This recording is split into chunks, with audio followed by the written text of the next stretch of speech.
Today, I want to talk about one of my most favorite photographers, Ansel Adams. He was born on February 20th, 1902, in San Francisco, California.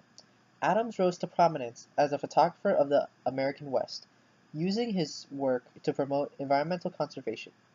His iconic black and white images helped to establish photography among the fine arts. But before he became a famous photographer, he faced a few bumps on the road.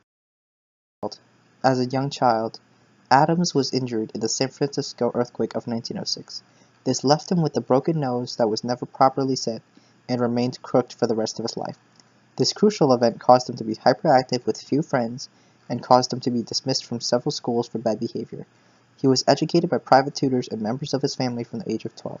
This was when he began to develop his love for the arts.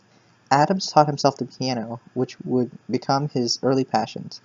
In 1960, following a trip to Yosemite National Park, he also began experimenting with photography. He learned darkroom techniques and read photography magazines. He later developed and sold his early photographs at Best Studio in Yosemite Valley. This was also where he met his wife, Virginia Best, the daughter of the Best Studio proprietor. Adams' professional breakthrough followed the publication of his first portfolio, Parmenion prints of the High Sierras, which included his famous image, Monolith, the Face of Half Dome. The portfolio was a success, and it led to a number of commercial assignments. Following the commercial assignments, Adams' work and reputation developed between 1929 and 1942. Adams expanded his repertoire, focusing on detailed close-ups as well as large forms from mountains to factories. By the 1960s, appreciation of photography as an art form had expanded to the point at which Adams' images were shown in large galleries and museums. Adams spent much of the 1970s printing negatives in order to satisfy demand for his iconic works. Adams had a heart attack and died on April 22, 1984, at the age of 82.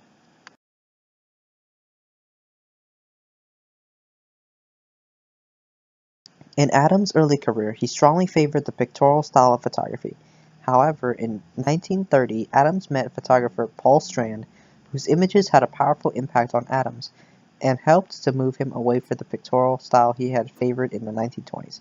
Adams began to pursue straight photography, in which the clarity of the lens was emphasized, and the final print gave no appearance of being manipulated in the camera or the darkroom.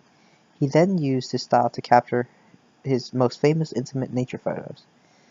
His love for nature and his environmentalist ideology helped him inspire his great works and brought much needed awareness for environmental protection.